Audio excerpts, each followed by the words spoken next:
선택하는 삶보다는 선택받는 삶. 딸도 이 삶의 유쾌함을 느낄 수 있었으면 좋겠소만. 생체 반응 확인. 녹화 시작. 이침했는가 그대? 뭐 여기 하관 전반에 수북한 것 좋지한 남자를 잊으면 되겠군. 주변이 낯설더라도 너무 놀라거나 고함을 지르지 말아 주었으면 하오만 잘 따라주겠는가? 아, 으아! 실례했네. 커다랗게 고함을 치는 편이 나았던 것 같아. 정신 이상이라도 있나? 갑자기 의자를 걷어차고 짓밟고 이럴 거면 왜? 그대도 숱하게 느꼈을 테고 지금도 느끼고 있겠지만 지령이라는 것이 되게 그런 법이지 않겠소? 이해하거나 바랄 수 있는 종류는 아니라는 걸. 아, 그래, 그렇군. 활공하는 실오라기를 엮어라 라는 지령은 그렇게 해결할 수 있는 게 아니었나? 언젠가 이런 날이 올 것도 알고 있었지만 침착하시구려. 주변에 검지를 보호했다가 명을 달리한 놈들이 한둘은 아니라서 말이지. 나 정도면 오래 살아남았다고 생각해. 내가 봤던 수행자나 대행자는 하얀 망토를 걸치고 있던 것 같던데 예외도 있었나? 그 두 가지 직책에 내가 속해 있지는 않으니 예외는 아니라고 해둠이 좋겠구려. 자, 그럼 그래, 끝인가? 저항할 생각은 애초부터 없어. 다른 녀석들도 길게 끌고 끌어봐야 결말이 같았거든. 그대의 초연한 모습은 조금 호기심이 동해 몇 마디 더 나누고는 싶지만 아쉽게도 시간이 얼마 남지 않았어. 하, 그렇군. 흥미롭다고 생각한 게 나만은 아니었던 모양이구려. 그대의 목숨은 15분 더 유예되었소. 아니, 23분. 더 늘었군. 헤르메스께서도 당신의 가치가 계속해서 의미 있어지고 있다고 판단하는 모양인가 보. 대체 무슨 의미가 있다는 거지? 뭐, 도시에게 의미가 있는 것 아니겠소? 모든 지령은 도시의 뜻이니까. 이 퀴퀴한 지하 감옥 같은 곳에서 잡지 하나 읽을 정도의 수명이 늘었다고 뭐가 바뀌나? 도시는 언제나 우리가 알 수 없는 신비로운 방법으로 일을 흘러가게 만드는 법이요. 이 짧은 시간, 그런 것에 골몰하는 것보다 나와 잠깐 추억 여행이라도 떠나보는 게 어떠한지. 그 단말기가 당신 지령인가? 숨길 필요도 없으니 그렇다 말하겠소. 나의 지령은 내려오는 속도도 내용이 변모하는 속도도 빠르기 그지없어 지령을 문제없이 해결하기엔 참으로 까다로운 모양새요. 그래서 이렇게 여러 조건의 사람들을 지하에 모아놓고 필요에 따라 꺼내오곤 하오만. 뭐 이런 밑준비도 결국 도시의 뜻이란 것인지 전부 그대같이 도시의 지령을 어긴 자들이더군. 이 인간 정육점 같은 공간도 다 도시가 원해서 만들어진 거다, 뭐 그렇게 말하고 싶은 건가? 나는 그러리라 생각하오. 그렇지 않으면 그저 내가 미치광이 납치 살인마로 전락할 뿐이거든. 어린 아이들도 엿 보이는군. 어쩔 수 없어. 지령이 요구하는 대상은 남녀노소를 가리지 않으니. 저렇게 어린 녀석들까지 검지와 연을 맺다니. 딸은 이런 것들에게 닿지 않고 살아가야 할 텐데. 딸이 있어. 그래, 며칠 전에 5살이 되었지. 하하, 이런 뜻인가. 당신도 딸이 있나 본데? 있었소. 사별했나? 그렇소. 눈앞에서 사지가 찢겨나가는 것을 보았지. 그럴 수가. 무슨 사실, 이렇다 할 슬픔과 분노는 눈앞에서 일어나질 않았어. 응? 오히려 모든 정리가 끝나고 나서 비어있는 아이의 침대와 풀린 적 없는 선물 상자의 리본, 그리고 무기력하게 소파에 누워 하염없이 천장만을 바라볼 때 비로소 느껴지는 것이요. 대체 어떤 자들이, 아니 도시에서는 비일비재한 일인가?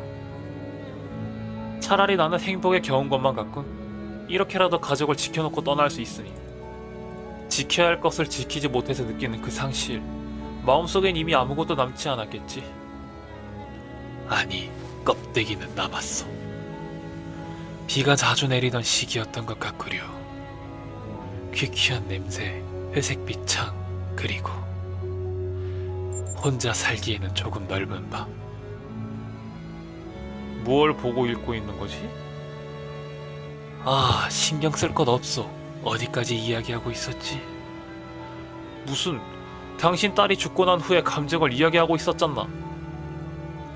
아, 이렇게 사람을 거둬두고 자유자재로 지령을 수행할 정도면 당신은 도시에서 손꼽히는 강자일 텐데 복수에 성공했나? 아니, 그렇군. 하긴 당신 정도의 사람인데 가족을 대담히 노린다는 건 버금가는 강자 집단이라는 건가? 아니요. 그냥 복수를 하지 않았지. 뭐? 고결한 이성으로 복수 따위는 쓸모없는 것이라고 참아냈다는 건가? 대단하긴 하지만 어렵게 꼬아들을 필요 없어. 그저 하지 않았다 했소만. 대신 헤르메스가 이끄는 대로 이것저것 많은 일을 했어. 복수를 생각할 시간도 없었다고 해야 맞겠구려. 그들을 잃고 나서 지령이 더욱 자주 내려왔으니. 남부 츠바이를 반파해둔 건 너무 눈에 띄었는지 의도치 않게 도시의 별이 되었긴. 아, 그래. 사실 복수는 복수를 낳을 뿐이라. 아까부터 말이 이상하잖아, 당신. 어색하게 읽듯이 말하는 방식도 지령이 시키는 대로 말하고 있는 거냐? 글쎄, 대답할 필요는 없겠구려. 아까는 숨길 필요가 없다고 하더니 그새 말이 바뀌나? 당신 지령이 자주 말을 바꾸듯이? 딸을 가진 사람, 아니 자식을 가진 사람은 당신같이 말하고 행동할 수 없어. 눈에 넣어도 안 아플 자식을 잃었다면서 웃어? 하지만 내게 사랑하는 아내와 딸이 있었던 건 진실이요. 그리고 자식을 잃었지만 그저 잊어버린 자식도 있어. 아니, 그 반대로 말을 해야 하나? 미친놈. 아직 멀었어. 좀 더 딸아이의 이야기를 해야 하오. 그냥 죽여. 네 이야기를 듣고 있으면 딸이 걱정돼서 돌아버릴 것 같으니까. 그대의 딸은 재능이 풍부한가? 아, 물론 아비된 자라면 자식이 뭘 해도 뛰어난 재능을 갖고 있다고 볼 수도 있겠지. 하지만 단언하건대 내 딸은 다르네. 시간 금고는 알겠지? 그만. 어느 시대나 자식의 훈육은 아비의 고충이자 걱정거리요. 그래서 우리 아비들은 딸아이를 위해 따끔한 회초리를 든 것이지. 아끼던 강아지에게 나선 말뚝을 박아놓고 숙제를 성공적으로 끝마치며 살려주기로. 당연히 강아지는 시간이 한없이 유예되는 시간 금고 속에 넣어 안전하게 행하였어. 이것을 세간에서는 충격요법이라고 하지 않았던가? 제정신이냐고? 아비들? 여럿이라는 거야? 딸아이는 영특해서 금방 숙제를 끝내고 왔어.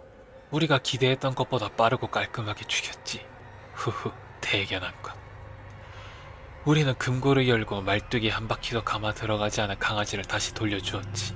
그런데 그 아이는 거기서 생명의 시간도 유예될 수 있다는 것을 알아차린 거요.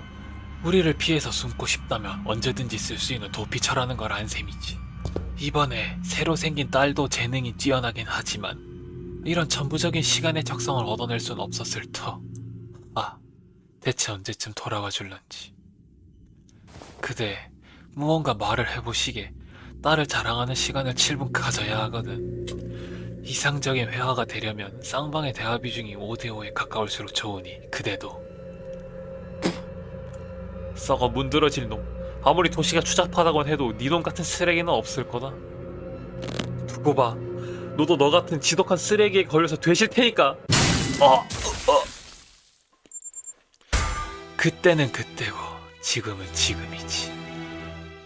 아직 시간은 3분 정도 남았던 것 같은데 아무래도 헤르메스가 원하던 모습이 더 빨리 나타나 주었나 보. 이렇게 뒷무기를 꺼내서 내가 휘두르기도 전에 찔려 죽게끔 하다니. 5살 난 딸아이의 이야기는 좀 더 들어보고 싶었소만 나의 그 시절 딸이 떠올라서 마음이 조금 애틋했거든. 하! 웃었나? 내가 방금. 나는 파도가 밀려오는 대로 움직이는 자라 생각을 하고 살았소만 어쩌면 그대를 이렇게 자극하고 기어코 분노 속의 죽음을 맞이하게 하고 싶었다. 그런 욕구가 내게 있었을지도 모르겠구려. 이런 방식이 아니었어도 지령은 해소되었을 테니. 이제 돈키호테 양을 마주하면 되는 건가? 좀 더 친절한 말투를 준비해야겠구려. 어디 첫마디는 무슨 일이라도 있었소? 어찌 그리 침잠해 있는가? 생체 반응 소멸 확인. 녹화 종료. 업로드 완료.